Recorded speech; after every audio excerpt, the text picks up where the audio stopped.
Gulf countries are fighting for survival. They face an unprecedented economic crisis, a consequence of the pandemic and low oil prices. The IMF expects Gulf economies to shrink by more than 7% this year.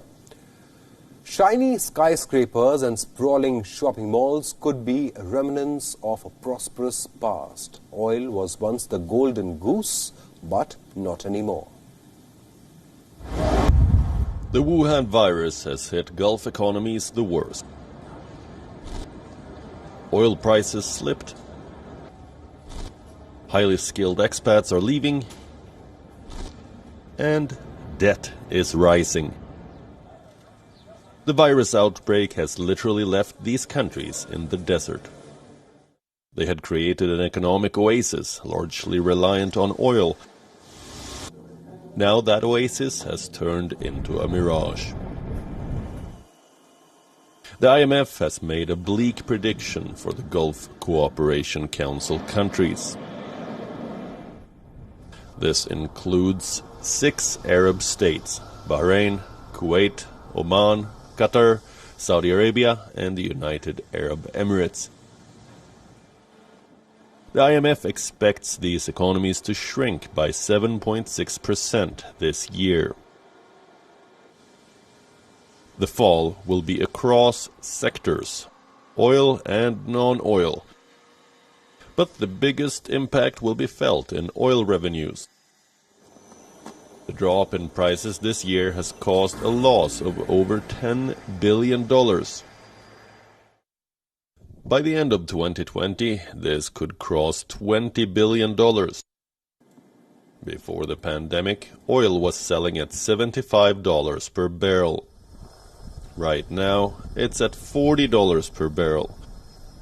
At this price, the world's largest oil exporter, Saudi Arabia, can't sustain its economy. It faces 6.8% decline in its GDP. State-run oil explorer Saudi Aramco has been hit. Profits fell by 25%. The lockdown cut demand. OPEC decided to cut oil output. Aramco had to follow suit. To reduce costs and protect profits, the company laid off 500 people, mostly expats. This is symptomatic of what's happening to other GCC countries as well. Foreign workers are being sent home. Expats make up close to half the population in some Gulf countries. They are the ones who build giant skyscrapers and shiny shopping malls, and run the financial markets, banks, and hospitals.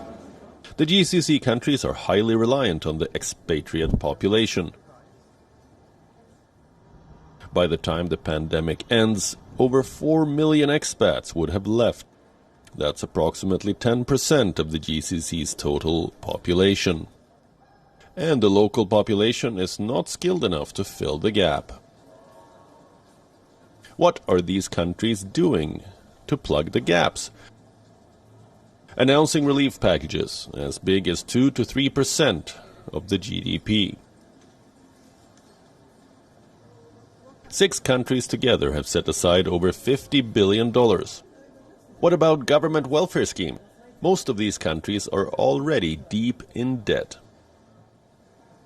The debt taken to build sparkling cities. The debt they hoped to repay with petrodollars. Now debt is piling up, over $300 billion and counting. Oil prices will remain sticky for a while, and non-oil industries are collapsing too.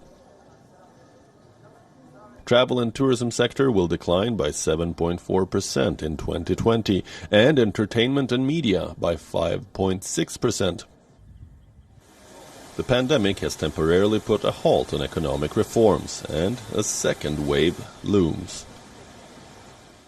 And oil offers no security against the global economic storms.